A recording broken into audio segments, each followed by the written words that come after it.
Pod Street is an official affiliate of Birdland Sports.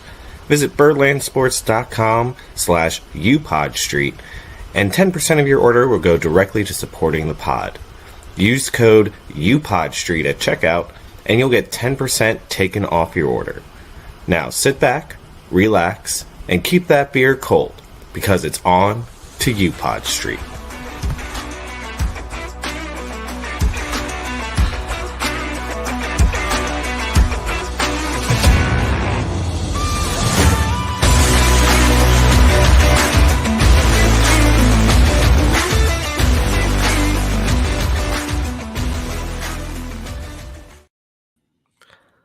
What is up? Welcome everybody to UPod Street, especially if you just watched that amazing end to that Seattle game where we were proven once again that Cedric Mullins, you can't escape him. And you just can't escape him. I'm Jimmy Horn, and joining me back from being down the ocean is the brunette Thor himself, Jack Bain. Jack, how was your vacation? Vacation was good, man. Yeah, good weather for the most part. A lot of baseball while you're down there? I played a little bit. Yeah, how was that? Yeah, that was something. I definitely signaled the end of my organized baseball career, but yeah, it was fun. What happened? Did you throw out your arm? No, just washed up. Yeah, middle fastballs are coming down the pipe, and I'm missing them. It's just like, yeah, that's it. I'm good. Well, you don't think it play a whole lot anymore, right? You're mostly coaching nowadays, anyways. I'm all coaching, just slow pitch softball. And fastballs are a lot different than softballs. Nah, man, these guys were not throwing very hard. I won't even try and make an excuse. It was pretty pitiful. Oh man. Well, Jack, we have because of your vacation, I didn't realize that we did vacation time on the show, Jack. I guess you've been allotted some vacation time. Come on. We've got a lot of news to catch up on. You went away, and then everything happened, Jack. I know, right? Some of it really good, some of it really not so good. We're gonna get into all of it. We're gonna have some conversations that have been happening all throughout, not just the Orioles news, but also all throughout baseball. And I think that's a good transition into our weekly, or I guess right now bi-weekly, notes from around the league. So what you got for us, Jack? I think this is actually the third week that we haven't done notes. Is it? Yeah, well, I guess last week it was just kind of a trade update, right? Yeah, so it's been a little while. Yeah. And honestly, as far as the divisions go, nothing's really changed since the last time we talked about what's going on around the league. I mean, after today, you can look at it and you can see the Orioles have gained a bit over the Rays. The Twins are furthering themselves from the Guardians. Texas and Houston are still in the thick of it, with Seattle not too far behind with their hot stretch that they were having. Yeah, I mean, it's kind of business as usual right now in the AL. Over in the NL, pretty much the same thing. The Braves have been playing out of their minds recently, scoring a ton of runs and just pitching, well enough to win. Beat up the Mets 21-3, I think it ended up being. I saw a great meme that was like, wow, preseason football is here. Football is back. And it had all the preseason football scores, and then it had the Braves-Mets score. Yeah, it was definitely a high scoring game. I mean, that's what they've been doing a ton of recently, and they're getting some healthy pitchers back, both in Fried and Kyle Wright. So, they just keep reloading from guys that have been hurt or guys that they made additions from. Philadelphia, they're in second. They're not going to win the division. They're 11.5 out. But their newly acquired pitcher, Michael Lorenzen, threw a no-hitter. I think the thing that hurts most about that is the Orioles were in talks for Lorenzen, or in rumors for Lorenzen. And when he went to the Phillies, everyone was kind of like, "Oh, okay, good. We didn't want him anyways." Yeah. It's crazy how that stuff can happen sometimes. Looks like it's a great acquisition for the Phillies, who are sitting in the top wild card spot in the National League. They're followed by the Marlins, who are also in a wild card spot in the National League somehow. But they're still playing some exciting baseball down in Miami. The Marlins, who today scored 5 runs in the 9th inning to come back and walk it off against the last place New York Yankees. Yeah, and what's crazy is so they're 60 and 58.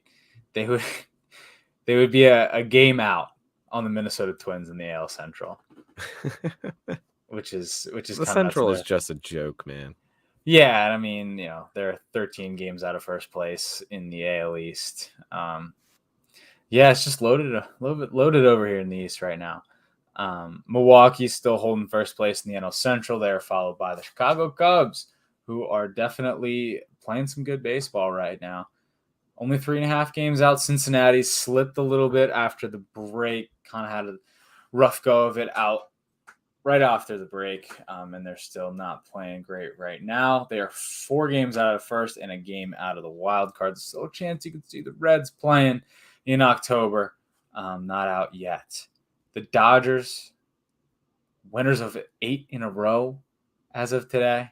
They're up 8.5 games in the NL West over the San Francisco Giants, followed by the Arizona Diamondbacks, who have been putrid coming out of the break. It's wild to me how they've fallen off so hard when we were sitting here a few weeks ago just going like, wow, this is going to be back and forth between the Dodgers and the Diamondbacks all the way down the stretch. Yeah, I mean, they're 59-59 now. I mean, at the break, they were probably 10 games over, just about. It was something like that, yeah. Yeah, so I mean, they've been sliding a lot. Starting pitching really hasn't held up all that much. I think it's, Brady and I were talking about this the other day. It's kind of centered around Corbin Carroll struggling. As soon as he started to slide, the whole team slid. Well, that's something where they just don't have as much depth as a lot of these teams where, once you scratch the surface of the Diamondbacks, you don't have a lot of guys to pick up the slack. Where a lot of teams that are succeeding right now, and I mean, we can point to the Orioles' success, is it's always next man up. And I just feel like the Diamondbacks in their youth, which I mean, the Orioles are a young team too, but the Diamondbacks, they have a lot of good young players, but behind those players, they don't really have anyone right now. It doesn't seem like. Yeah, at least they don't have any, or they don't have as many proven vets on the team. The O's have Mullen, Santander, Mountcastle, Hayes. Even though he's been struggling, they've all proved it for more than a year. D-backs 1-2 straight. They're so back. Yeah, man, we were sweating out a little D-backs game last night. Brady and I. But yeah, I mean, we'll see. They still got some time, but they need to make it happen soon. Eyes on the wild card now. I think what would be interesting looking at these notes from around the league, Jack, is kind of looking at, because we haven't done this since the trade deadline, and looking at some of these teams that decided to buy, some of these teams that decided to sell. It's kind of interesting. I think the biggest thing that jumps out to me are the Angels, who decided with a week to go before the trade deadline, hey, we are not trading Shohei Ohtani. We are close to a wild card. We are going to go for it. We're going to go all in. And I don't want to necessarily say that they bought, because they also gave away a bunch of guys. They kind of reshuffled their entire team. I would say that they reconstructed as well as bought. I don't think you could consider them sellers, because I mean, they added Giolito, they added a couple other bats that I'm really not remember. Oh, CJ Cron and Randall Grichuk. I mean, it was really low level additions and reconstructions to the lineup. They didn't give a whole lot out of the farm. It was just wild to me that they're like, okay, we're just gonna completely rebuild this roster almost, because they did a lot. They did a lot of moves, and it was just like, okay, we're gonna completely change the dynamic of this team. And they came out of the trade deadline and lost what, like 7 in a row, They something lost a like that. bunch. They lost a bunch. Still haven't won many after they broke that losing streak. They haven't won a lot. I mean, there's a video of Shohei Ohtani like tearing up in the dugout after, they were up and lost a lead in the 9th inning. Like, Yeah. it's so awful what is happening to the Angels right now, because you sat there and thought like maybe they could do it. Maybe this postseason drought, they'll finally break through. And then they have crashed and burned. I wouldn't say they're entirely out of it yet, but they're getting there. I mean, they're looking They up at 3 teams in front of them in the right. race for the wild card. I think the last I saw for Fangraphs projections for making the postseason, they were at like maybe 3%. Yeah, I mean, it's not looking good, man. It's like their schedule doesn't get any easier. Like they go to Texas for 3 tomorrow. And I tell you what, if I owned the Angels, I'd be firing my GM as soon as the season ends, because you had the opportunity to make a historic trade to get tons of pieces in, right? For Ohtani. I think anything that you sold Ohtani for, considering that it was a 2-month rental, would have been a massive oversell. You would have gotten tons for him. This organization has 0 top 100 prospects. So the future is not looking good. They have 1 now? They have 1. They have 1 top 100 update. prospect. That's it. 1 top 100 prospect. You completely reshuffled the team. And sorry, I just saw who their 1 was. You just crapped the bed. So not only are you not going to make the playoffs this year, you're probably not going to make the playoffs for several years to come. And you've already had a playoff drought since 2014. You're in such a hopeless position right now. If you're the Angels, like, I don't know where you go from here. Yeah, I don't know if I would be going for the GM's head. I mean, like, he tried, right? Like, you think about what the market was for starting pitching. Eduardo Rodriguez was, he was being kind of stingy with his no trade. I mean, Scherzer and Verlander got dealt. Like, the Angels can't really afford that. So they got like one of the available options, and that was Giolito. And, like on paper, like you could expect him to come give you a few innings. And I mean, it's just not the way that it's going for him right now. Shohei can't pitch every game. Somebody else has got to hop in there. They've had a lot of regression in a lot of their veteran presence. You look at, Reed Detmers is a second-year guy, but he's a touted prospect coming up. He's been struggling lately, and that's like a big area that they need help in, is starting pitching. Mm-hmm. Just like underproducing, but like you can't blame a GM for trying to go out and get somebody. I think my thing with going after the GM is, I think from here you have to go, what's the game plan? And I don't see a game plan moving forward for the Angels right now, because you're going to lose Ohtani at the end of the year. Right. He's already said he wants to go to a team that wins. He's not coming back to the Angels. You've completely restructured your team with nobodies, pretty much. I mean, you got no prospects coming up. I just don't see a path forward for the Angels that shows success. Definitely not cut and clear one. Yeah, I mean, like, because the way I compare it when I look back, and stuff that I'm familiar with, would be the early 2000s Baltimore Orioles, where it's just, hey, we are playing for mediocrity. We're just hoping to not be the worst team in the league, and that's okay. And that's what I see when I see the Angels right now with their path forward. Yeah, I mean, you think about like what the Angels' window was, right? Like, I mean, This is probably the back end of it, and like you need to draft and reload, and they just haven't been doing it. I do agree that not trading Shohei was kind of a mistake on being able to reload the farm. But like you can't look at this season and say that it was done when they like decided not to trade Ohtani, because they were hot then. Right. Come out of the break, breaks kind of fall off the wagon. I mean, you're only 6.5 out. That's really tough with how Seattle's been playing, how Toronto's been playing. And I mean, even the Yankees and Boston are in front of them. So, I mean, it's going to be a The tough. entire American League East is ahead Yeah, of you. yeah, I mean, it's tough whenever two American League East teams are in the wild card positions, and obviously one's going to win the division. So, yeah, it's a little crowded there. Yeah, I guess we'll see down the stretch, man. I think another team that's interesting to look at are the Mariners, who their moves, I felt like they sold a little bit. It almost seemed to me like at the trade deadline, like, oh, are they giving up? Are they calling it in? And then they went on this 8-game win streak.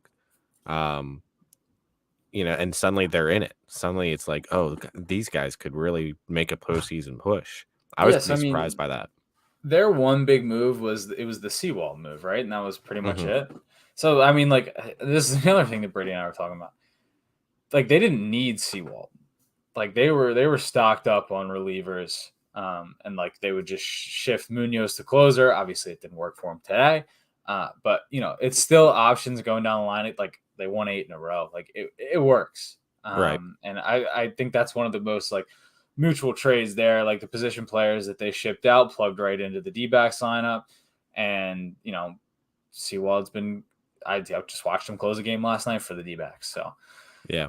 but yeah, I mean, they got a shot, man. They got a shot at staying in. It didn't really seem like it at the All-Star break, so I guess loading up for the two position players they got from the D-backs seem to be doing enough. Excuse me. And yeah. And then how about the Mets? I wasn't surprised that the Mets sold. It was pretty clear with how poorly they've performed that they were going to sell.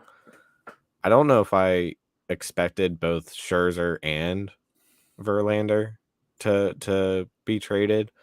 I think what surprised me the most about all their trades, though, was when Scherzer waived his no trade clause. He later revealed that when he was deciding whether or not to go to Texas, the Mets GM basically came to him and said, this is what we're trying to do. And Scherzer said, well, are we still going to try and compete next year? Is this just a 1-year setback, or are you trying to win next year?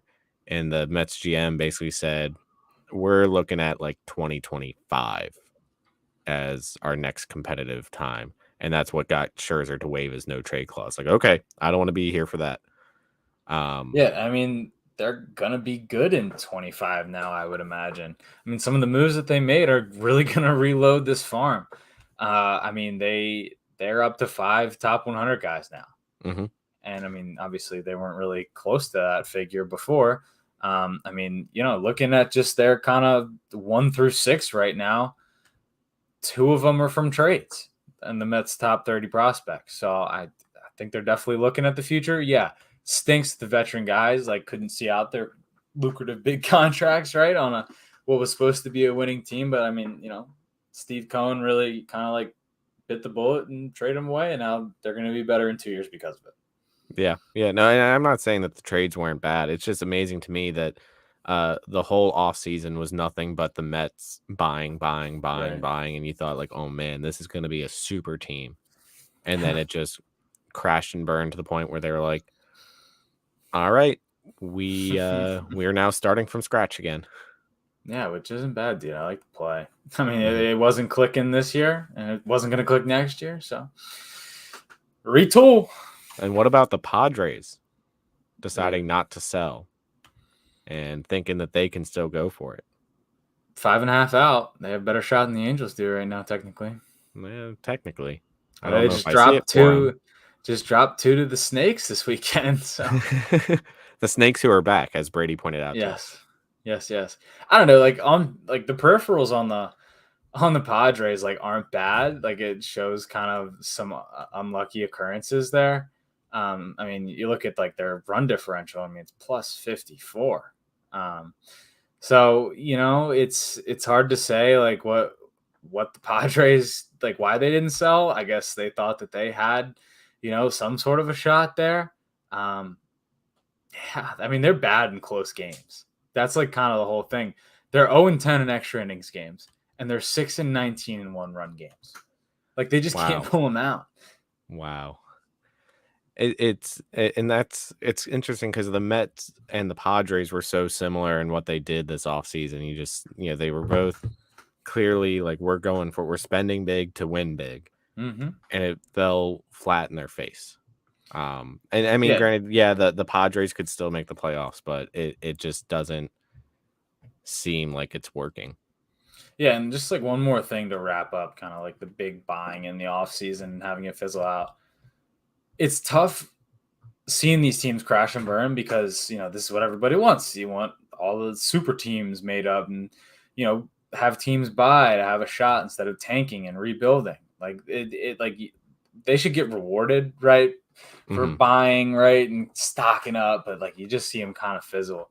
But like you don't know what's going to happen until you get on the field, and it's a long season. And we didn't expect the Orioles to be where they are right now for sure, and it's quite the opposite team model of the Mets and Padres. Yeah, it goes back to the whole like Buster Olney, his whole comments. They were like, "Oh, the Orioles are bad for baseball," right? And his whole argument has been like, "Well, tanking is bad for baseball." And there's the hypocrisy of it where he praised the Astros for what he did, but then criticized the Orioles for doing the same exact thing. Yeah, But what it comes down to is his whole argument is teams should spend. Teams should be like the Padres. Teams should be like the yeah. Mets. Teams should be like the Yankees are every year. Teams should be like the Dodgers every year. They should just spend, spend, spend, spend, spend. Um, but I heard someone this past week, and we'll get into the John Angelos stuff later on. But they basically said, if Buster Olney had instead titled his article, "The Angelos family is bad for baseball," or "tanking is bad for baseball," all of Baltimore would still be behind him. But because he decided to say the Orioles are bad for baseball, it's now kind of created an us versus them mentality where Yeah, I love now seeing the fact that the Orioles and the Rays are the two least spending teams in baseball. They're the lowest payroll in all of baseball, those two teams. And they're the ones fighting for the lead in not just the American League East, but the American League.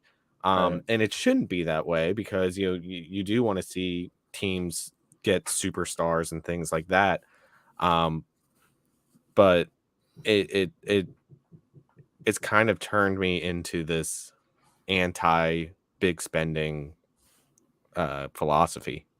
But you think about like big spending models that work, right? Look at the Texas Rangers. They've got two guys on like max deals. They got Seager and Semyon or max deals.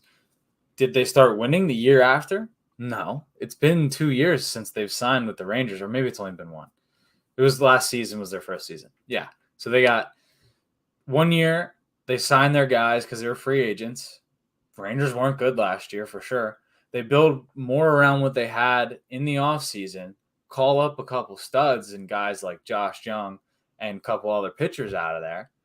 And then you go to the deadline, grab your guy in Scherzer and J-Mont. And like that's how that model works. Like you don't need to expend exuberant amounts of money like the Mets did to be good. Like you just it's got to do it over a couple years. And I think Steve Cohen was a little trigger happy to spend that money in his first year after buying the Mets. Yeah, yeah, I can agree with that. We're gonna go ahead and move on here. We've got some comments coming up on the screen with folks' opinions on all this. But we're gonna go ahead and move on because we have a lot of stuff to still get to. And this is an Orioles podcast. We haven't even gotten to the Orioles yet, really. So we gotta catch up on Jack. The past 2 weeks of games Dating that back to July 31. yeah, going back to Toronto, which we were live streaming during the first game of that series in Toronto, which turned out. I tell you what, Jack, I was nervous going into that series because Toronto was hot as we were going into that series, and Yeah. I was thinking like, oh, they might make a run for the division the way they were Yeah. playing. Um, Orioles ended up taking 3 of 4 in Toronto, which I didn't expect at all, and the story of that series was Ryan Mountcastle, who went, what, 11 for 13, I think it Something was. dumb. Yeah, it was close to that, if not that. I mean, it's just absurd what he did. Um, I don't know what it is with him and how much he hates the country of Canada, but he always does well there. And I have to say, like, the Orioles, remember, the Orioles went on a tear in July. They were what, like 17-9 in Yeah. July, against all teams that were over 500. All the teams Hmm. they played in July were over 500. And here at the end of July into August, they're playing another over 500 team. They're playing Toronto, and they take 3 out of 4 from Toronto, which is no small feat. They officially have the season series against Toronto, which is a huge accomplishment as well. I think so much of that sort of hitting the gas on the season has to do with how Ryan Mountcastle has played since coming off the IL with vertigo. Yeah, I mean, what he's batting close to like 380 since he came back, I think, and he's got a bunch of homers and extra base hits sprinkled in there. I mean, came up with the big hit um, on Saturday night in the Seattle game. So I mean, he's just been kind of, I wouldn't say carrying, but he's definitely been one of the more vital parts of this stretch that we've been on the last 2 weeks. I think it goes to show that when Ryan Mountcastle is playing to the level that we know that he can play, he is such a vital part of this team, because it's almost like when he's not playing at that level or when he was on the IL, you just felt like there was a hole there. You Right. just felt like, oh man, like we're not a complete team. Now that he's back to where, I won't even say where he was last year. I'll say where he was 2 years ago when he was number 5 on the Rookie of the Year vote, where Mm-hmm. he hit 31 home runs. He broke the record for most home runs by an Oriole rookie. Now that he's back to that level, you just feel like this team is really freaking good. Yeah, dude. I mean, between him and O'Hearn, it's like, oh, now we got to figure out where to put O'Hearn, because O'Hearn was raking before that. And so then you're like, okay, well, let's DH him. Let's put him in the outfield. Like, you were just finding creative ways to keep these guys in the lineup because they are so good. Yeah, no doubt. And I think like another big takeaway from this series was starting pitching was pretty good Oh for yeah. through all of these games. The only game we lost was a Grayson start, and I mean he got through 5. I think he got through 6, right, and went out for the 7th, or maybe he got through 5, went out for the 6th. Regardless, Grayson pitched well, Gibson pitched well, and Bradish also pitched well in that series. And And then Jack like Flaherty, who we're going to talk about in a little bit too, he pitched well in that series. yeah, I mean, we can talk about it now. I mean, He had a great we debut. Great yeah, debut for the that was Orioles. his first day, or yeah, excuse me, first game as a Baltimore Oriole. Um, I would say that there was definitely a lot of bright lights happening Mhm. at that point in time, but he came out and still turned out a great showing. 7 innings, 8 punch outs, Something like six that, innings. yeah. Yeah, and I mean, And I think we it was all wanted. scoreless, 7 scoreless innings, I'm pretty sure. Oh yeah, yeah, they were shutout innings, and we wanted the Orioles to go out and make big splash trade for one of the higher valued starting pitchers on the market. But we got Jack Flaherty, and I think everybody was kind of like, yeah, all right, we'll see how this goes, and he comes out and shoves. I mean, we'll talk about what happened later in the week, but at that point in time, it looked like a great trade. And he outdueled Kevin Gausman, who's a Cy Young candidate in the AL this year. Yeah, so are we doing our Jack Flaherty talk now? You want to just do our Jack Yeah, Flaherty yeah, talk do now? the Let's Jack do it. Flaherty talk.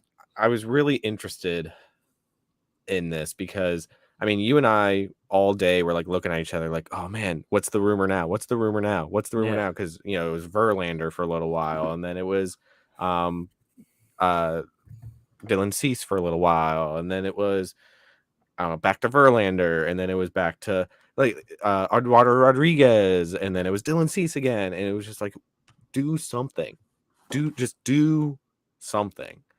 And right, like, what, 10 minutes before the trade deadline ended, they got Jack Flaherty, which was not, I would say, the sexiest of the options on the table, right?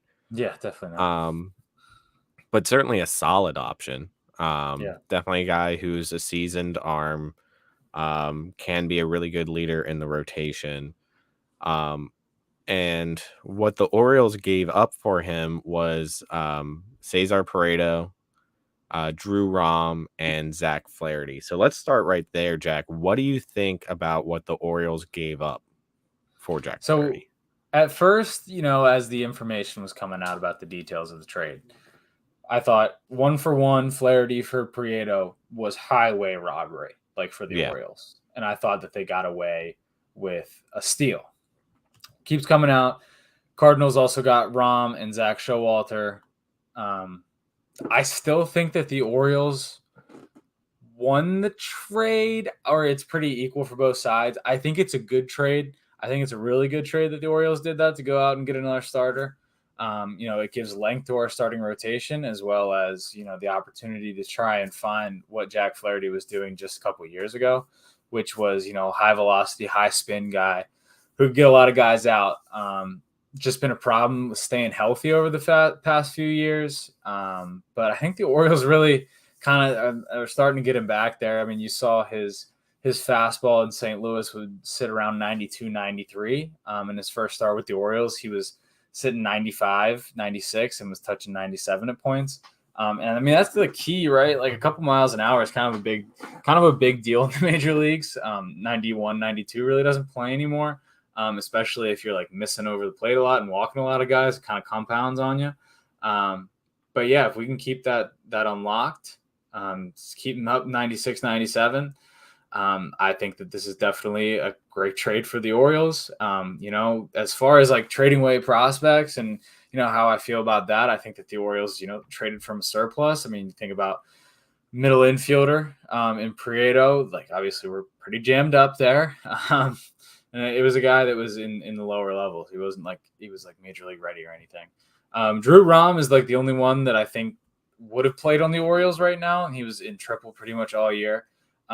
He was fine. I don't think the Orioles are losing any sleep over this one. Yeah. Yeah, I mean, I think for me, kind of the same thing. Like Prado, I was like, okay, cool. One of our many middle infielders. Brady is pointing out right here that he's going to be blocked by a 19-year-old, Yeah, Mason referencing Wynn. Jackson Holiday. So like losing Oh, him is not a big deal.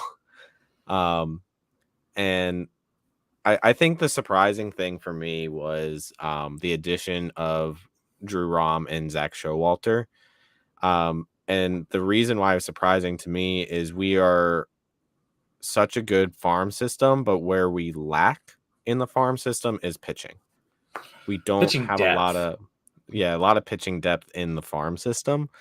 So Drew Rom, who is a guy who is kind of knocking at the door at the start of the season. I think he even got called up at one point, didn't even pitch and got sent back down. Yeah.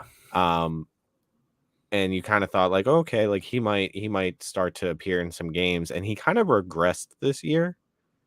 So I think that was part of the reason why the Orioles were willing to part with him was like every time it kind of seemed like he was major league ready, he kind of regressed a little bit. Zach Showalter, I've heard his name here and there. I don't know too much about him. He's what, double A, I think, when he was with the Orioles. I think he was in single. He might have been single A. A lot of people have talked about, there's a lot of people that follow that level of the Orioles farm system enough where they said that they really liked Zach Showalter. I don't think either of these guys, though, were necessarily the long-term answers for the Orioles pitching No. anyways. So as far as the whole package, as far as the whole trade goes, I think you're pretty right where it was good for both sides. The Orioles had to get another starting pitcher. They had to. Period. End of story. They needed another starting pitcher. The Cardinals are kind of selling, rebuilding, from the dumpster fire of a season that they've had. So they need kind of the same thing that the Orioles did in 2018. You trade away guys and you just try to get as many prospects as you can for them because you need to start rebuilding from the ground up. And so they got 3 prospects that they needed to start rebuilding. We got another starting pitcher to bolster our rotation. I think the biggest positive for Jack Flaherty moving forward with the Orioles is one of the analytics or one of the announcers said that where he really got hurt this year is that he's a ground ball pitcher, and he had a very poor defense behind him in St. Louis.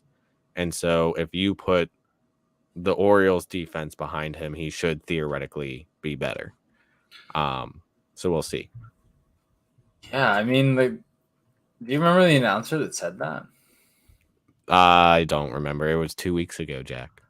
Yeah, I know. So I just like I feel like the Cardinals don't have that bad of a defense. Well, what's their defensive ranking this year? We can look that up. Yeah, I mean, you can look at defensive ranking, but like you got Arenado and Goldschmidt, both multi-gold glovers on the corners. I mean, Wilson Contreras, bad. He's a horrible defensive catcher. But like Tommy Edmonds, fine up the middle. Nolan Gorman's fine up the middle. Brendan Donovan's banged up right now. We got like Tyler O'Neill in the outfield. Jordan Walker's not great in right. And then like Lars Nootbaar. I mean, it's not horrible. I mean, I don't think it's as good as the Orioles. But yeah, I think there's some more mechanical stuff to be fixed. But and playing on a winning team, right, gets the adrenaline going. That can be like reason enough to kind of turn around your season. So I'm just looking up right now. I'm looking up the defensive runs saved, and the St. Louis Cardinals, their total on the season is -19. Oh, great heavens! The Orioles, on the other hand, let's see here. The Orioles are 10th overall. Oh, so St. Louis, their ranking is 26 overall. Dang. The Orioles are 10th overall, and they are at 16 defensive runs saved. Dang. So for Jack Flaherty, that's almost almost what 25 run difference as far as defensive runs saved. Yeah, dude, I feel like the Orioles like don't even play good defense half the time. Like on some like the reads in the outfield, or like some balls getting booted in big spots. Yeah. So so overall, I think it was a good addition by the Orioles. Could have been more exciting. And Mike Elias did kind of say after the fact, he said, look, we took a lot of big swings. We were going, it sounded like he was saying we were trying to go for a lot of these big name guys. But what blocked them up is it sounded like, especially like with the Dylan Cease trade possibility and stuff like that, a lot of people I think were asking about Jackson Holiday. Oh yeah, and I just don't think anyone was willing to trade away Jackson Holiday. Probably Heston Kjerstad's name came up. I think that you would have had to give a lot for Heston Kjerstad. So I think kind of what we mentioned right before the trade deadline, what I think happened is because it's so well known that the Orioles have so many good prospects that probably it was like, oh, hey, Orioles, you want my guy? All right, well, I know you have all of these guys. I want them. No, I don't care that the Angels offered me a lower ranking prospect for this guy. I want your top guys. Playing the salesman there of trying to get the really good prospects that the Orioles have, and the Orioles just kind of looking at it being like, that's not worth it. Yeah. So after a big trade, after a big week of the trade deadline, Orioles hadn't been home in a little while, and they got back on home for a series against the Mets, which before we had circled on the calendar, this could be a big series. And it turned out to be a pretty easy series for the Orioles. Sweep of the Mets. I was there Friday night of that game. There you go. No rain delay this time, right? No rain delay this time. My dad came into town. Also, the hype video for the return home. I made the hype video for the return home. Oh, did you? Yeah, I was in it. Close up, like me and like the three of my friends. We were all right there going, let's go O's. So basically I'm famous. All right. Yeah. No, but the Friday night game started out pretty competitive, and then it became very not competitive very quickly. Also, let's talk about the James McCann revenge game. Yeah, man. Right, 5 RBIs against his team that's paying him $18 million this year to play on the Orioles. Yes, sir. And yeah, stolen base. How about it? Yeah. He stole third, I think, right? Yeah, Something like that. something weird.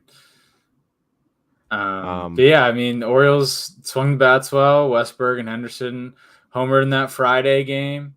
And yeah, overall, great baseball game. Love seeing Dubs in the City Connects for sure.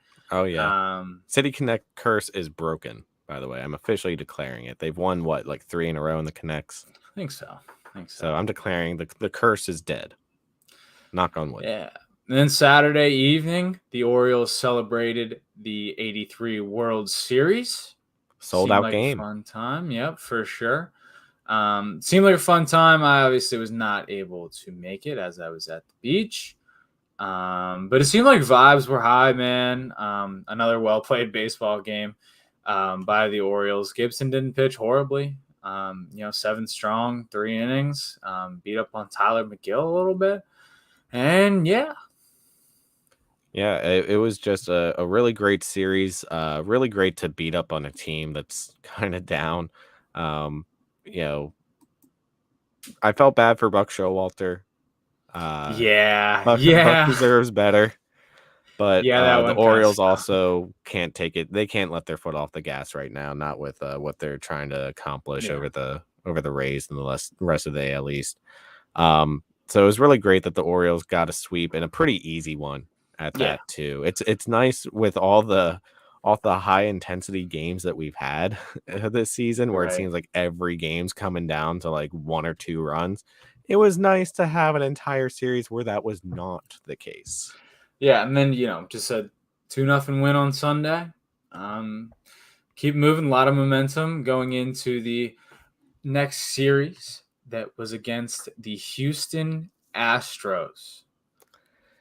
Yeah, this was a tough one. You had the Astros, who were coming off of their visit to the White House.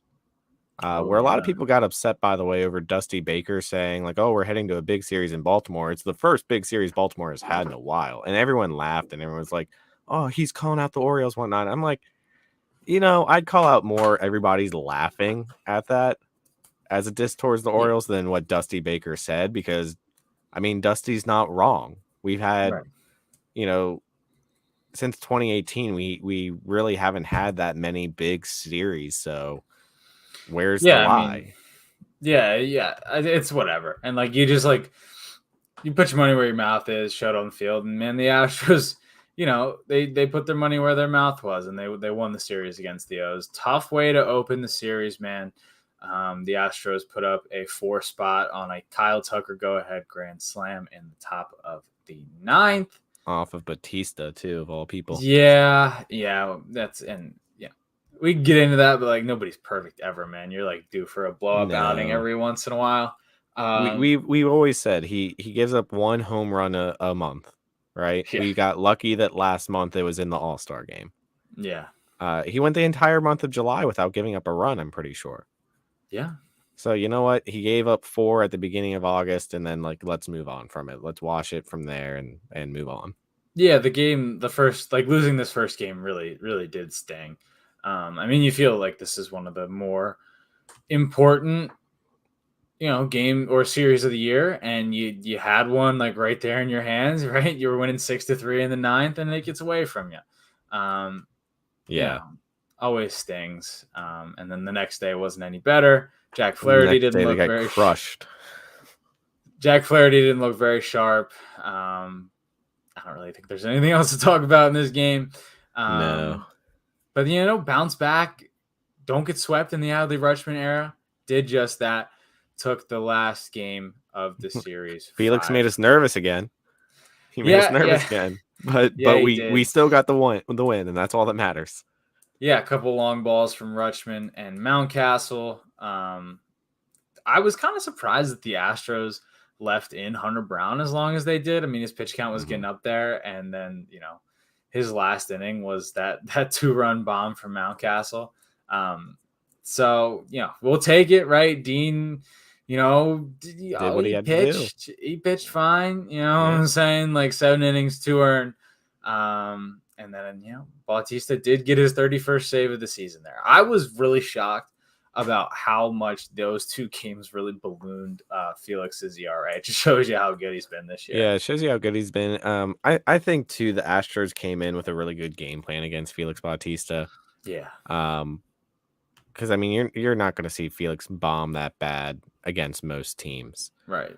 And the fact they did it in his 2 appearances in a row shows that they just had a really good game plan.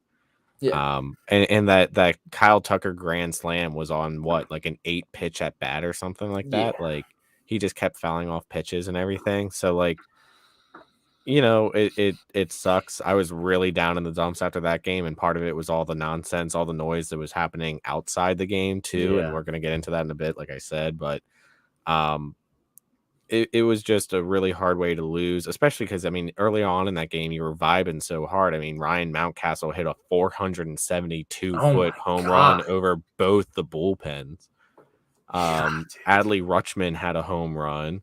Like, you're vibing on national television, and then you lose it that way. It could have been the start of a really bad spiral for the Orioles, and it kind of seemed that way when they went to Seattle, and then they get blown out Friday night in Seattle. Kyle Gibson looked god awful, gave up 7 runs in 3 innings, something like that. Didn't even finish the third. And you're just sitting there going he went 5 and a third. He went 5 and a third? 5 and a third, 9 earned, 12 hits. 9 earned. Yeah, so I mean, he went a little farther than we thought. So they kept it. Okay, yeah, I can't remember that night. Yeah, I think I pushed it out of my brain.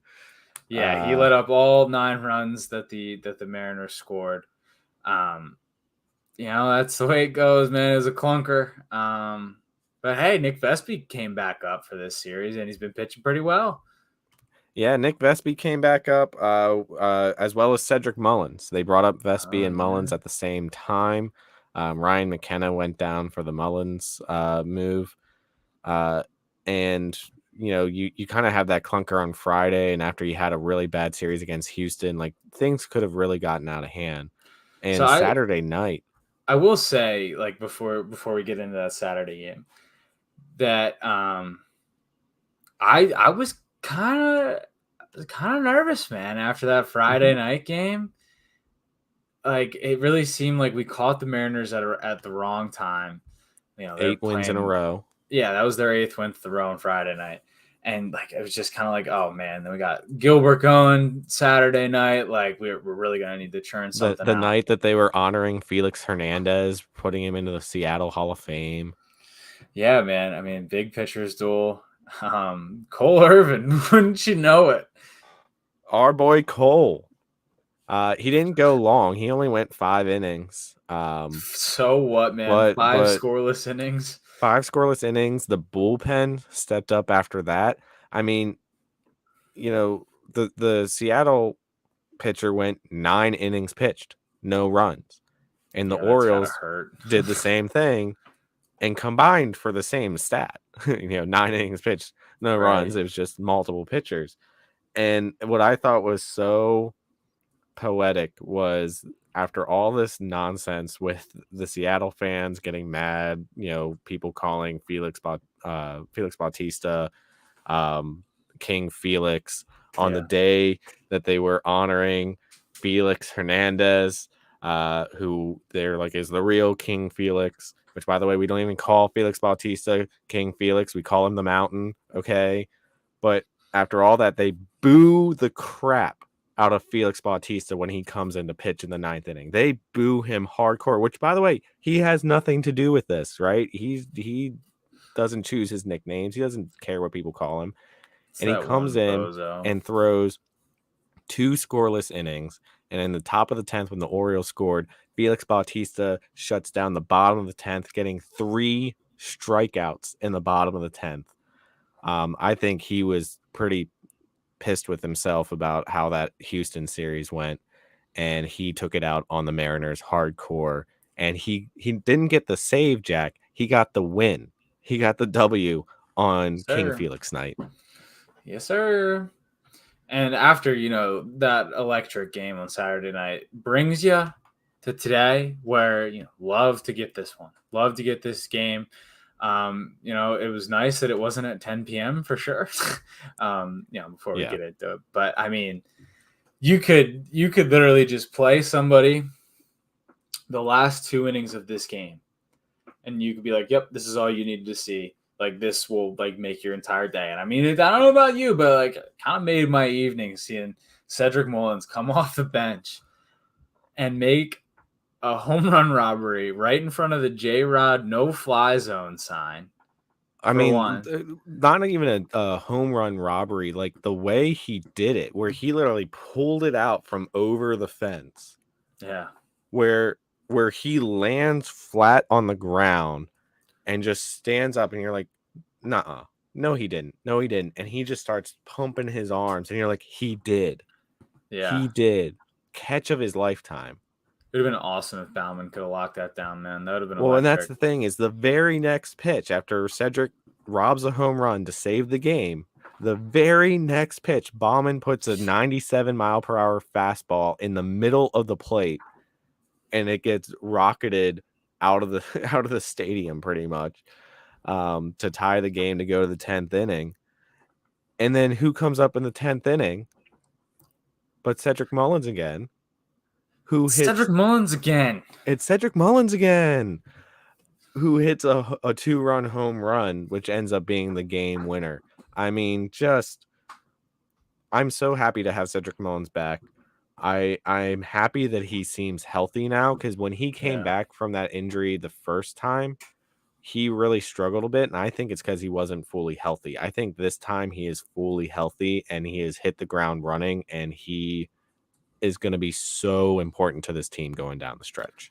Well, I mean, this was his first hit since coming back again from injury. So Right. I don't know, if I can say confidently that he's not, or that he is completely healthy now, just because he's got one hit. He's 1 for 10, small sample size, whatever, playing a great center field still.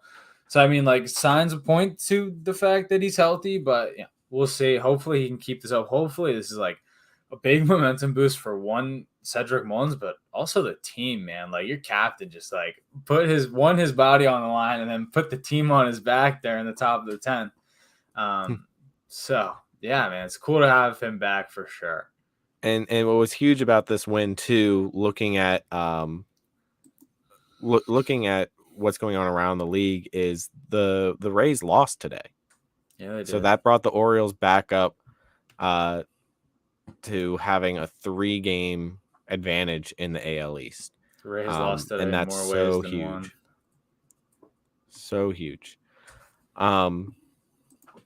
Jack, we had a few other things that happened as far as the makeup of this team.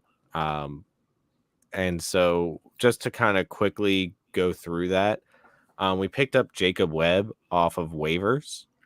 He was DFA'd by the Angels. Orioles pick him up, and so far seems like a pretty solid addition. So far, so good. Yeah. He struck out the side against Houston, I think, in his first appearance for the Orioles.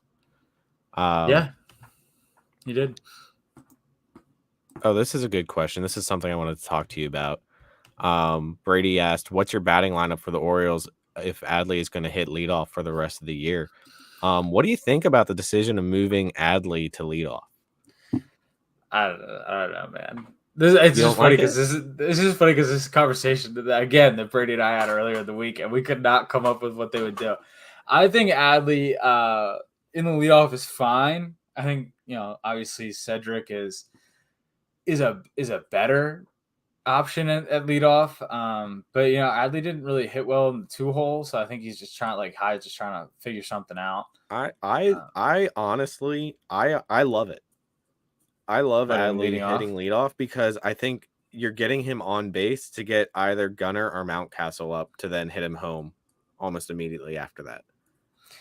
Yeah, I guess it's I think that can be a pretty deadly 1-2 punch, because Adley walks so much. Ever since he's been on leadoff, he's getting on base almost every time in leadoff position, because he's either walking or getting a hit, or heck, the other day he hit a leadoff home run. Yeah, right. So I love him in the leadoff position. Don't get me wrong. I know the speed factor is not there, but I just like the idea of like, we'll get him on and then have Gunnar come up and hit a home run. So you start off with a 2-run bomb. I don't know. Honestly, like the way that I've kind of been looking at it is like, if Brandon Hyde can push the buttons correctly for like this long in the season, I'll be pretty content with whatever he throws out there. Yeah. Well, I for a while there, going back to the beginning of the season, I really liked the Cedric Mullins leadoff and the Jorge Mateo in the 9-hole Yeah. before Jorge Mateo forgot how to hit a baseball. Because then you had that speed threat back to back when the lineup turned over. And I really liked that. But now that Jorge Mateo couldn't get on base anymore, and Cedric Mullins was dealing with injury, you had to do something at the top of the lineup there. And I don't know. I mean, I like the idea. Adley gets on base a lot. Why not put him on leadoff? Honestly, you could like manipulate the 1 through 5 that we have. Really, like as long as it's some form of, Mountcastle 4, Santander 5, you can really throw anybody you want 1, 2, 3. Like it could be a Cedric Adley Gunner, it could be an Adley Cedric Gunner, or I know you don't want to go 2 lefties in a row, but like you have options here, and they're all going to work no matter what you do. In my opinion, it's working out just fine for them, I think, and we'll see how they do it moving forward. Big news that came out today, Jack. Michael Givens DFA'd by the Orioles. Smell you, buddy. Yeah, that's all I got. Like, see ya. Yeah, it was a bust. I think we all praised the move in the offseason to bring him back to Baltimore and thinking he was really going to help out this bullpen. Turns out he didn't. We got to make moves because we got to do stuff. Moving down the stretch here, we need pitchers who are going to help this team, and Michael Givens was clearly not going to do that.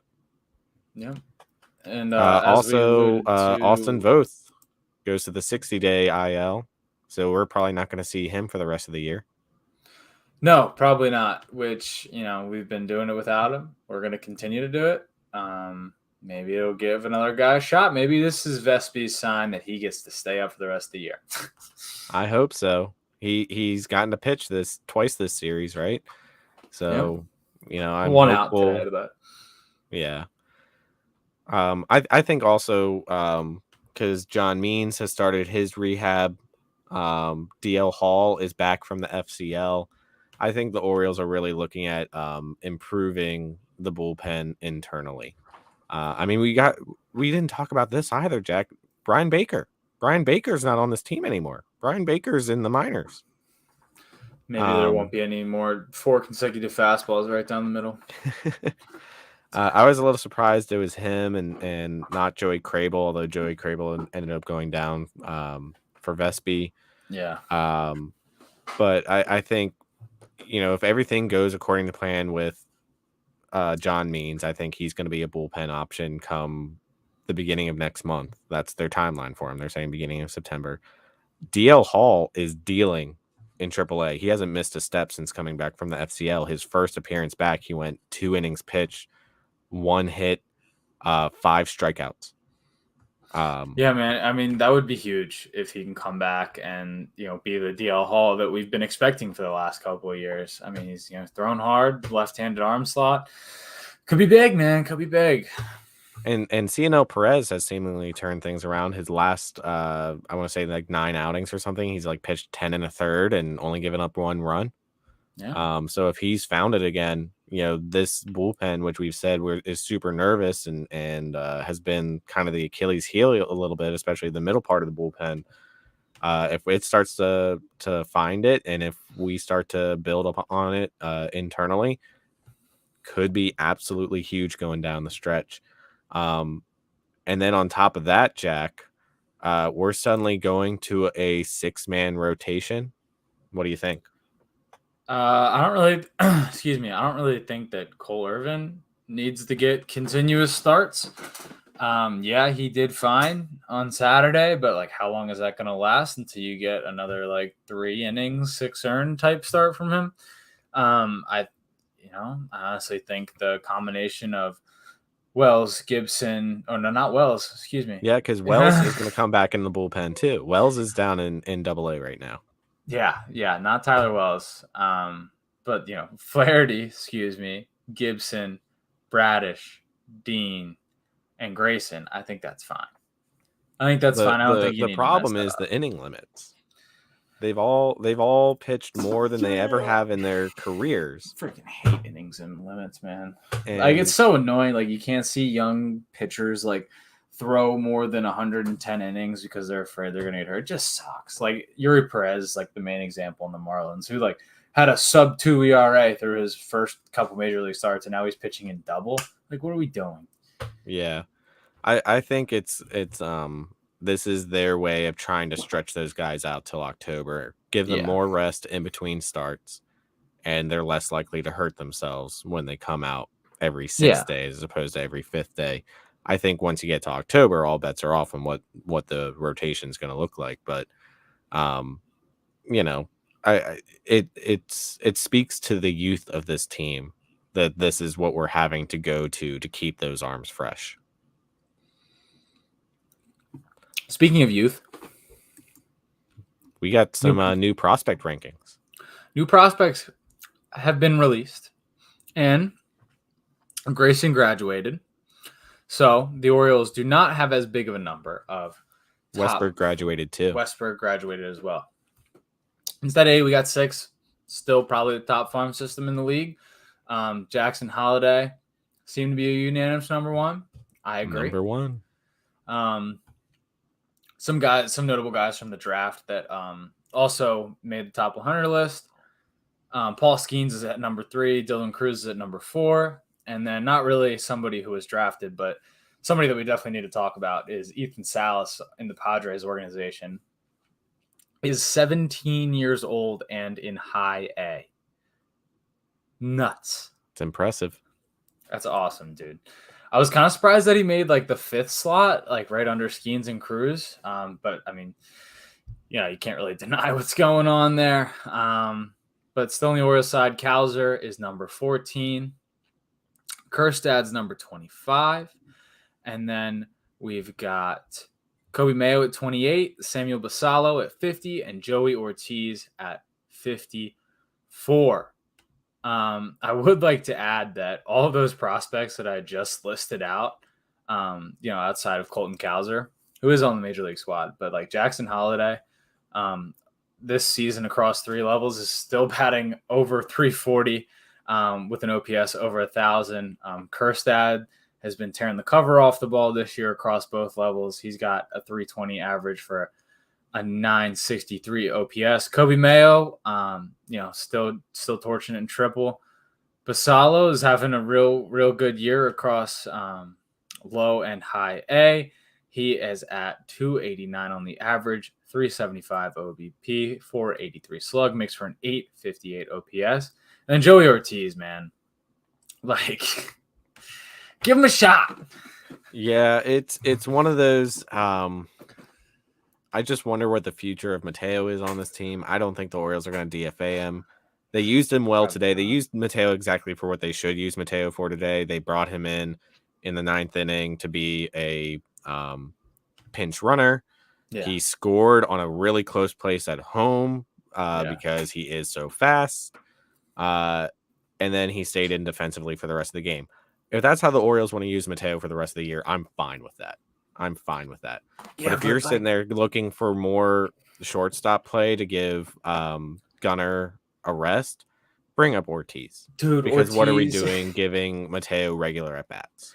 Ortiz is batting 349, 401, 552 in triple this year. Yeah, it's one of those, either you got to bring up Ortiz or you got to trade him. Because at the end of the day, is Ortiz the long-term shortstop? No, Jackson Holiday is.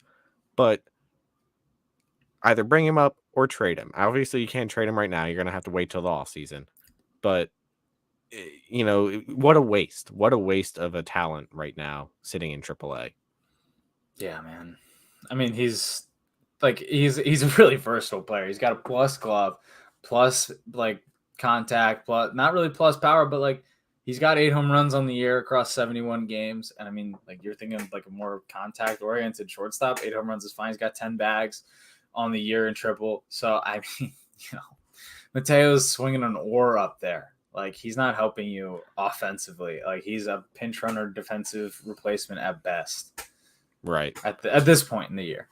Yeah. So we'll see what they do moving forward. I'm going to be really curious what happens once we get the expanded rosters.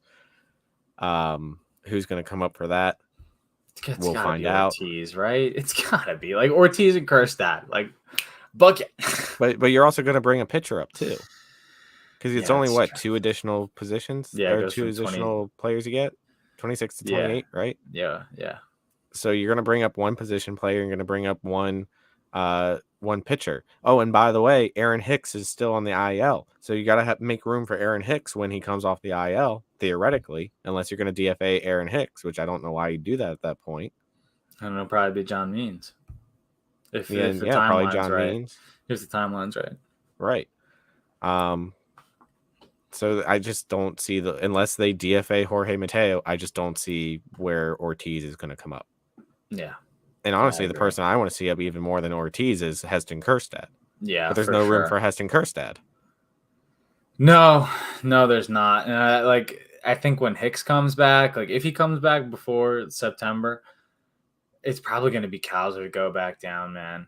As much as I want him to stay up and keep working through it, like making the playoff push, an average under the Mendoza line is just not going to do it right now.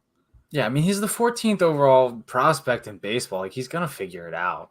Right. Like there's not a doubt in my mind that you give him another month, he'll be lights out. But like you just can't take a sub 200 batting average right now when you're going for the playoffs, like you said. Yeah, and Cowser is one of those guys too. I think every time he's moved up, he's had an adjustment period. Yeah, this is an adjustment period right now, but there's too much on the line right now to be worrying about adjustment periods. Going for a freaking 1 seed in the AL, like yeah.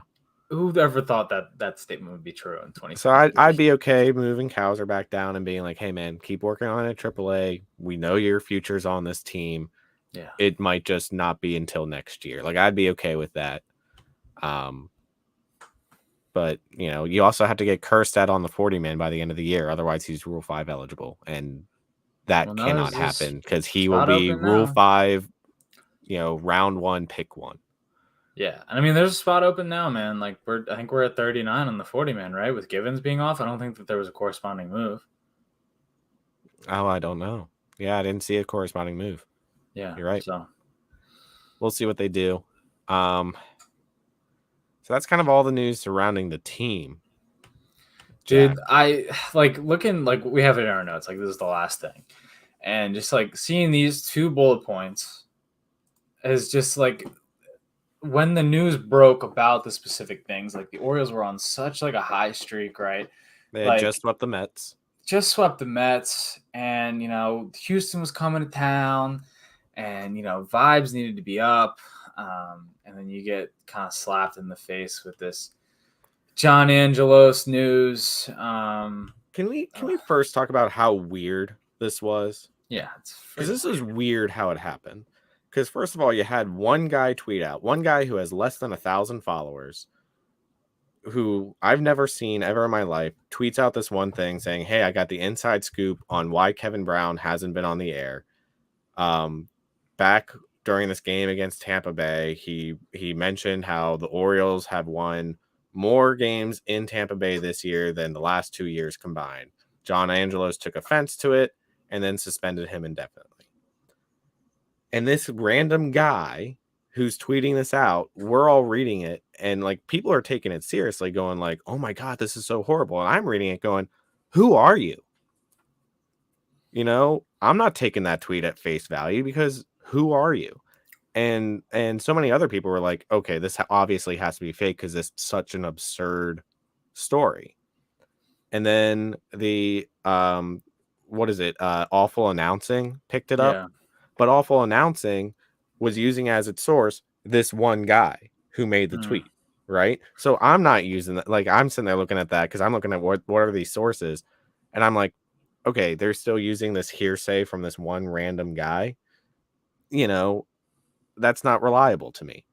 And then the Athletic picked it up, and then ESPN picked it up, and then the Baltimore Banner picked it up, and then like everybody picked up this thing, and it became national news, right? All the games that night were, all the announcers were talking about it, and you went from this super high vibes moment where the Orioles were raking and seemed like they were the team in the MLB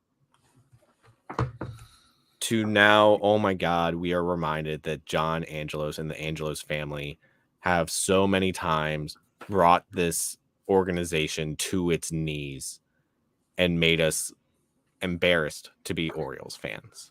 So I do want to read Kevin Brown's tweet from Friday.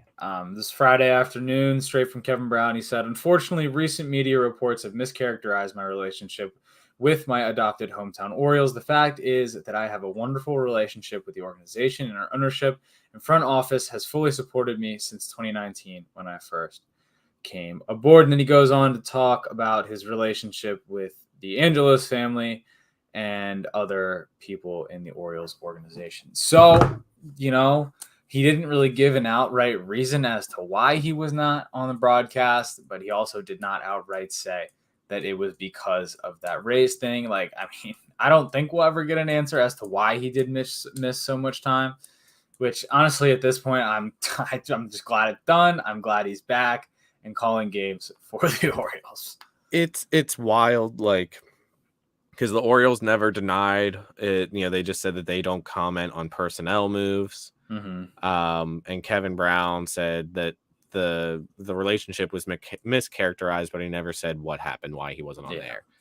We will speculate for years to come, like you said, but it still kind of had this dark cloud over the Orioles. And right after that is when you had the game where Felix Bautista gave up the go-ahead grand slam in the 9th inning. And then the game after that, the Orioles get crushed. And it just felt like this hard crashing to earth. And it's so bad, Jack, because like I had people coming up to me as this was happening, as the Orioles are blowing these games and this is all that's in the news, and they're coming to me and they're going like, "Oh, Jimmy, isn't it great? The Orioles are doing really well." I'm like, are they? It doesn't feel that way right now. Yeah, that whole week it didn't feel like they were doing well. Because that whole thing that was going on, you went on Twitter and like that's the only thing that you saw. That's all that people cared about, and it turned. This is what was really sad. Orioles Twitter is kind of a cesspool sometimes, but it turned people like vilely against each other. Where if you were coming out and saying anything other than "I hate John Angelos and he should be taken to the gallows," then people were chastising you for it and being like, "No, this is John Angelos's fault, and you support John Angelos if you're not saying this," and all this. Like everyone turned against each other. And Jack, let me tell you, this year has been so special for me living in the city, because you just walk around the city, everyone's wearing Orioles gear. I get stopped at the grocery store, Jack. I'll be wearing my Orioles gear in the grocery store, and I will have strangers, stop me to say, "Hey, how about the O's?" And they'll just have full-blown conversations with me about how good the Orioles are. The vibes have been so high. And then we get this that just ruins everything. And I think of sports owners the same way I think of the president, where I'm like, if I forget that you exist for most days of the year, then you're doing a pretty good job. Okay. Right. I need to forget that you are the owner. I need to forget your name. Yeah. And then when someone goes like, "Oh yeah, so and so, John Angelos," I go, "Who's that?" "Oh yeah, John Angelos." Yeah. Like if that's your relationship as the owner of the Orioles, I am perfectly happy. Yeah. Because it's not about you. It's about this team and what it means to the city. Yeah, right? and this rolls right into like the whole lease thing. So on the heels of this Kevin Brown nonsense, we then get a report from Ken Rosenthal of The Athletic, who says, so the holdup with the Orioles signing lease, because let's not forget here, Jack, that come the end of this year, the Orioles do not have a home. The lease has not been extended on Camden Yards. He says that the reason that the lease has not been extended is because the state of Maryland has offered the Baltimore Orioles $600 million through the Stadium Authority to make improvements to Camden Yards and continue the lease for what? I think it's another 15 years or 20 years or something like that.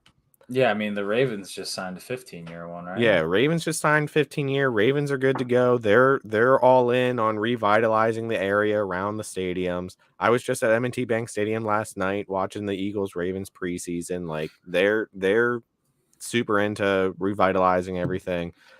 And then for John Angelos, what he's demanding back is he wants an additional $300 million. So he wants $900 million from the taxpayer to build up the area around Camden Yards, specifically where the parking lots are, to create a place that he would call Camden Crossing, that is supposed to be like the Battery at the Atlanta Braves. The key difference here, Jack, and I haven't been to Atlanta. I think you said you've been to Atlanta, right? No. Oh, you haven't been to the new stadium? Okay. No, there was just a similar thing in Colorado when I went. Okay. The key difference here, Jack, is that the Atlanta Braves Stadium is 10 miles outside of Atlanta. Yeah. So you had to build up everything around the stadium because there was nothing there. Yeah. Camden Yards is in the middle of the city. Yeah, where he wants to build up this stuff. There's stuff already there. Yeah, I mean, but think about you're going to an Orioles game, right? Or even a Ravens game for that matter. Like for Ravens games, what you're going to go to Fed Hill, right, and just walk over from there. I mean, it's kind of a haul, especially if you don't live in Fed, to walk from Fed to Oriole Park. No, I get that. I mean, here's the difficulty I'm seeing with the plan. Because on one hand, I think the idea is really cool, right? No, I think that would be really good. Having all those bars and restaurants all around the Yeah. stadium and everything, I think it would make for a really cool game day experience. The logistical issue of it is, though, that you're in the middle of the city already. You don't have a lot of space to play with. What he wants is he wants to take the parking lots that are there and turn between them into M&T the space. and Oriole Park. Right. First of all, the Ravens are never going to go for that because that's their tailgate area. Yeah. That tailgating is such an entrenched part of football culture. You're not going to take the main tailgating area of the Ravens stadium and have them be like, yeah, sure, you can take that away. Yeah, They're never going to go for that. If you think about taking away the parking lots, where are people going to park? I mean, that's a shit show already. Trying to park at the stadium, so it's yeah, where are people going to park? I think the idea theoretically would be to build up a parking garage there. So build up. Jesus. But think of how ugly that would be. A. Yeah. B. Who's going to tailgate in a parking garage? The Ravens are never going to go for this. They just aren't. Now I think if I were John Angelos, I would take the $600 million and you start small with the Camden Crossing. So over where A-Lot is, right next to the stadium, maybe you build above that. Maybe you start building structures above that. And it's okay, you have the parking lot, but above the parking lot, you have all these bars and restaurants. You have room there. You have room there that you could do that. Yeah. And it wouldn't be as big as what he's wanting to do, but it'd be, the start of something of being right around the stadium, right? Yeah. I don't know. I mean, I'm not a businessman, whatever, but he's holding up this lease. He's holding the lease hostage to get his way about this. Money. At the end of the day, the Orioles are not going to move. Everyone's freaking out, being he's just holding this hostage so he has a reason to move the team to Nashville. The commissioner of baseball even came out and said, I'm not letting the Orioles move. Okay. Yeah. They're not going to go to Nashville. You can't move a 74 and whatever. Yeah. You just can't. No, it's not going to happen. I think ultimately it's going to come down to the last week of the lease, and John Angelos is going to sign, but he's just trying to pinch every last bit of money out of the state of Maryland that he can. It's just so annoying and awful that this team, which has been the highlight of the city right now, has been the highlight of so much of baseball right now, is being dragged under by this noise, by this nonsense. And I Various I teams. said, Jack, like, you turn on MLB Network, you turn on ESPN, and they're having to talk about the Orioles. And the national media loves to crap on the Orioles, and they love to crap on Baltimore. They love it. And this year with the Orioles, they have not had the opportunity to do that because there has been nothing but good things to talk about with the Orioles. Mm-hmm. And just John Angelos just took a silver platter and said, "Here you go. Here you go, national media. You want to crap on us again? I got you. Here, crap, please crap on us. I want you to crap on us." And it's just so frustrating as an Orioles fan where you're finally just, everyone suck it. The Orioles are good. This team is so likable. It's so young, so fun, so likable. We don't have shortstops that are dating 14-year-old girls, Wander Franco. We don't have these scandals around this team because they're just so likable, so fresh and young and good. And it all got thrown in the trash. Couldn't say it better myself, my friend. I don't think I could match that passion right now. This is 32 years, or sorry, 31. I'm aging myself more. It's made me age more. This is 31 years of frustration of watching the Angelos family. I know they haven't owned the team for 31 years, but for most of my life, they've owned the team, of just watching this family take this once great organization and just destroy it time and time again. The one good thing John Angelos has ever done was hire Mike Elias, and I'll stand by that. True. Let's get into some better news, huh? Who won some baseball cards this week? Yeah, good news. Folks who won some baseball cards. So if you've forgotten, in the past 2 weeks, we do have a baseball card giveaway every single week. All you have to do is, when we tweet out the episode recording, you just have to like the tweet and retweet, as well as make sure you're a follower of UPod Street. Big news this week, Jack. UPod Street hit 1,000 followers. Let's go. Big time. Congrats, Jimmy. So when you like and retweet the tweet, you will be automatically entered to win some free packs of baseball cards. This week's winner was at my Twags, 88, Congrats. aka Swags. He didn't have an actual name on his account, but his name is Swags, and he had in his bio Oriole Magic. So clearly an Orioles fan. So congrats to Swags. Yeah, and be on the lookout for possible 1,000 follower giveaways. Yeah, I think a big giveaway might need to happen, Jack, because that's a pretty big accomplishment. I mean, we're only a little over a year old here at UPod Street, and the fact that we're already in the 4-digit follower count, pretty exciting. And we're only going to grow from here. So exciting that Jack's throwing his phone around. That was a baseball. I've been holding the baseball this whole podcast, and I dropped it in the last 5 minutes of this show twice. It's because we went longer than we normally have. Yeah. We've gone about 15 minutes longer than we normally do. So you were running out of steam there. That's on me. My bad. Well, let's hope the Orioles and this West Coast trip continue to build on the momentum that they have coming out of Seattle in those exciting last 2 games. It's on to San Diego next? Yep. Little San Diego trip to say hello to Manny and hopefully put the dagger in the Padres. So do you have anything else before we head out, Jack? Brian Mountcastle is 17th in the league for barrels per plate appearance. So take that. Take that, and let's go O's. Thank you, everybody. Good night. You've been listening to UPod Street, an Orioles podcast by fans for fans. UPod Street is an official Birdland Sports affiliate. Directly support the pod by purchasing UPod Street or other Orioles merchandise using the link birdlandsports.com/UPod Street. Get 10% off your order when you use the code UPodStreet. Follow us on Twitter at UPodStreet and at JackBain20.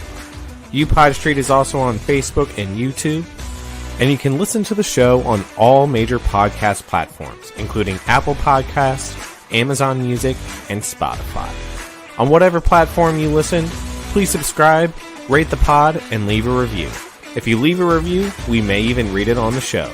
We'll see you next week, and of course, let's go O's.